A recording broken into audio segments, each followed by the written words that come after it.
আমাদের বিভিন্ন প্রজেক্টের ভিতরে যেমন ধরেন ফ্লোর নিয়ে কাজ করি, আমরা হাউজিং নিয়ে কাজ করতেছি, আমাদের ওয়াটার অ্যান্ড স্যানিটেশন রয়েছে এবং হেলথ ফার্স্টের ভিতরে কোরবানি, রমাদান বিভিন্ন প্রজেক্টে কাজ করা হয়।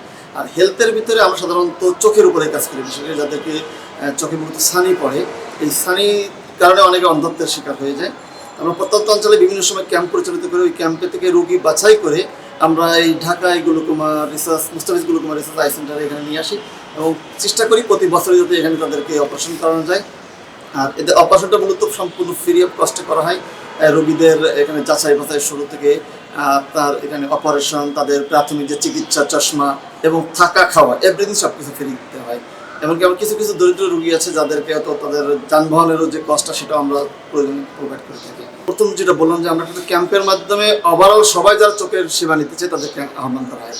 সেখান থেকে যাদের ছানি আছে এবং যারা দরিদ্র, হত দরিদ্র, টাকার অভাবে ছানি অপারেশন করতে পারছে না, এই ধরনের রোগীগুলোকে আমরা ওখানে প্রাথমিকভাবে চিকিৎসা। এই প্রতিষ্ঠানটা কাজ করছে 2008 সাল থেকে। আমরা ওভারঅল সব প্রজেক্ট মিলে প্রায় 1.5 কোটির প্লাস আমরা মানুষকে সেবা দিয়েছি এবং এই বছরই আমরা চোখের উপর মঠবাড়িয়ায় যেটা করেছি, পিরোজপুর মঠবাড়িয়ায় প্রায় 3000 প্লাস রোগীকে আমরা দেখেছি শুধুমাত্র চোখের পেশায় এবং সেখান থেকে 100 প্লাস আমরা ছানি কালেক্ট করছিলাম।